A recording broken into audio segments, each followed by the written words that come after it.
बिस्मिल्लाहिर्रहमानिर्रहीम। नमाज तोड़ देने वाली चीज़ों का बयान। कसदन या भूले से नमाज में बोल उठा तो नमाज जाती रही। देखिए, नमाज में आप कसदन बोले, जानबूझ के बोले या भूले से बोले, यानी कि आप नमाज पढ़ रहे हैं, आपको पता नहीं चला, अचानक आपकी ज़ुबान से ऐसा लफ्ज़ निकल आया कि जो नमाज के कायदे के खिलाफ हो, तो नमाज टूट जाएगी। नमाज में आह या ऊह या उफ या हाय या ज़ोर से रोए तो नमाज जाती रहती है। अलबत्ता अगर जन्नत व दोज़ख को याद करने से दिल उबर आया और ज़ोर से आवाज़ या आह या उफ वगैरह भी निकल जाए तो नमाज नहीं टूटती। देखिए, वैसे आप नमाज में खड़े तो रोने की आवाज़ आ गई किसी दुनियावी मामले पे, तो नमाज टूट जाएगी। हाँ, अगर नमाज आप पढ़ते तो जन्नत का तस्करा कहीं पे आ गया, जन्नत का तस्करा या जहन्नम का तस्करा आ गया और आप रो पड़े, ठीक है, आवाज़ निकल आई है, तो इससे नहीं टूटती। इसी तरह बेज़रूरत खनकारने और गला साफ करने से जिससे एक आधा हरफ भी पैदा हो जाए तो नमाज टूट जाती है। अलबत्ता लाचारी और मजबूरी के बगैर खनकारना दुरुस्त है और नमाज नहीं जाती। देखिए, बेज़रूरत नमाज में ये करना, गला साफ करना, ठीक है, इससे इसको भी उठाओ,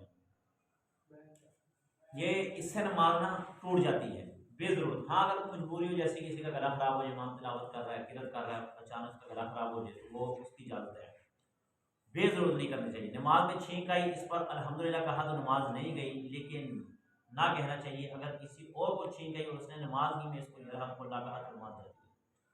नमाज में पढ़ते पढ़ते आपको छींक आई, इस पर आपने अल्हम्दुलिल्लाह कहा तो नमाज नहीं गई, लेकिन कहना नहीं चाहिए। इसी तरह अगर किसी और को छींक आई और उसने इसको जवाब में यरहमुल्लाह कह दिया तो इससे नमाज क्या होगी? टूट जाती है। कुरान शरीफ में देख कर पढ़ने से नमाज टूट जाती है। आप नमाज में हैं, नमाज में कुरान शरीफ देख कर पढ़ने से नमाज टूट जाती है। इसलिए ये जो सामने वाली सफ़े में, ये सामने वाली, इसमें ना कुरान मजीद की आयतें लिखी होनी चाहिए, ना कोई हदीस का फरमान लिखा होना चाहिए, ना ये जैसे लिखा हुआ, क्योंकि लोग नमाज पढ़ते पढ़ते इनको पढ़ना शुरू कर देते, इसलिए नमाज टूट जाती है। नमाज में इतना मुड़ गया कि सीना किबले की तरफ से मुड़ गया तो नमाज टूट गई, यानी कि आप नमाज में खड़े थे, नमाज आपने सीना ऐसे या आपका सीना पूरा किबले से फिर गया, किबले से फिर गया तो आपकी नमाज टूट गई है। किसी के सलाम का जवाब दिया, वालेकुम सलाम कहा तो नमाज नहीं जाती। किसी के सलाम का जवाब दिया, वालेकुम सलाम कहा तो नमाज नहीं जाती, यानी कि किसी ने आगे अस्सलाम वालेकुम, हमने कहा जी वालेकुम सलाम, इससे नमाज नहीं, पहले ये था, ठीक है। नमाज के अंदर जोड़ा बांध तो नमाज जाती रही। नमाज के अंदर आपने देखें, नमाज में ऐसा कोई अमल करना कि जिसको देखने वाला ये महसूस करे कि ये नमाज नहीं पढ़ रहा, तो नमाज टूट जाएगी। मिसाल के तौर पर आप नमाज में बटन बंद करते हैं, आप देखें ना, आप ये नमाज में आप अपने बटन को लगे बंद करते हैं, तो आने वाला क्या समझेगा कि ये नमाज नहीं पढ़ रहा, नमाज टूट जाएगी।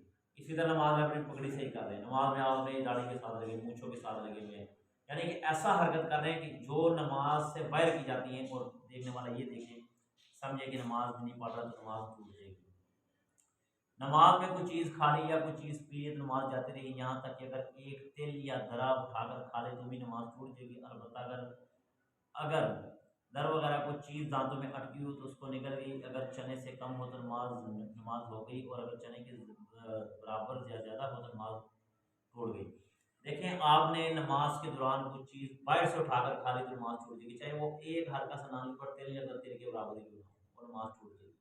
और अगर आप घर से खाना खा गए, दाने में कोई चीज़ फंसी, आपने नमाज से निकाली, अंदर निकल गई, तो उससे नमाज नहीं टूटेगी। अलबत्ता अगर जो चीज़ आपने खाई है वो चने से कम मिकदार में हो, चने के दाने से कम मिकदार में हो, तो नमाज नहीं टूटेगी, और अगर चने से ज़्यादा हो तो नमाज क्या हो जाएगी? टूट जाएगी, ठीक है।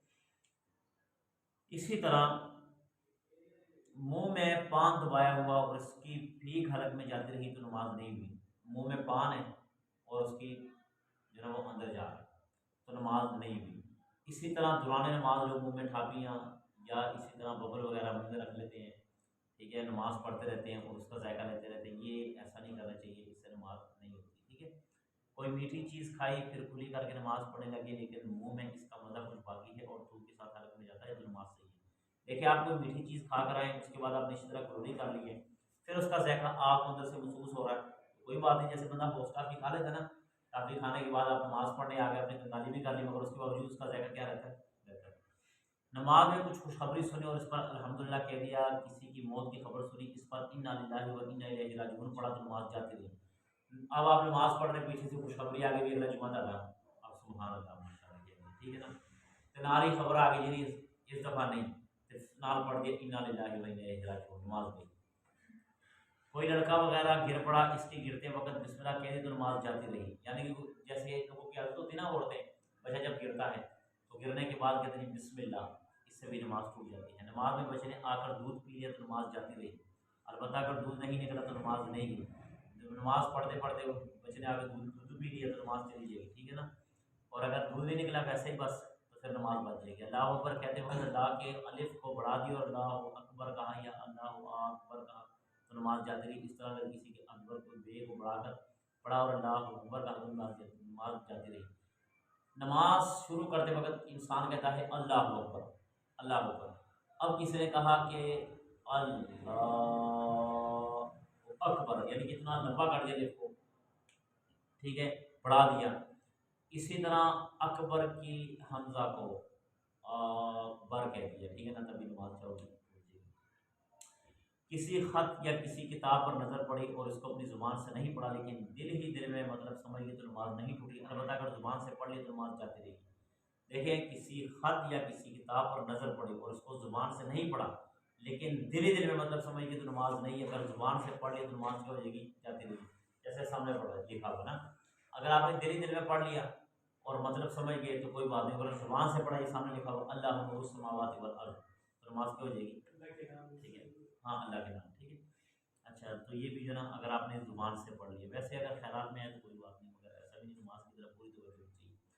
नमाजी के सामने से अगर कोई चला जाए या कुत्ता बिल्ली बकरी वगैरह कोई जानवर निकल जाए तो नमाज नहीं टूटी, लेकिन सामने से जाने वाले आदमी को बड़ा गुनाह होगा। इसलिए ऐसी जगह नमाज पढ़ना चाहिए जहाँ आगे से कोई आने के लिए और फिरने चलने में लोगों को तकलीफ ना हो। और अगर ऐसी अलग जगह कोई ना हो तो अपने सामने कोई लकड़ी गाड़ ले जो कम से कम एक हाथ लंबा और एक उंगल मोटी हो।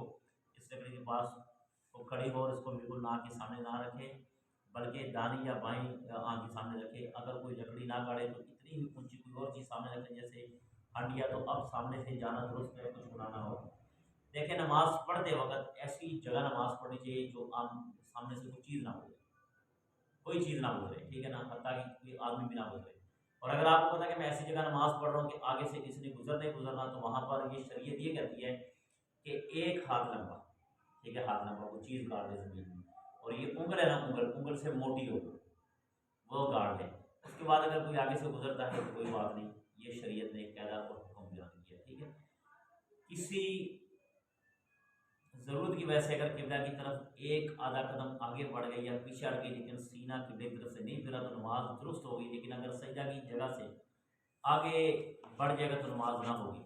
देखिए, कदम कदम और सजदे में फ़र्क है, याद रखना। आपने जिस जगह माथा लगाया ना, ये देखिए, ये आपने माथा लगाया, ये आपके सजदे का जगह है, ठीक है।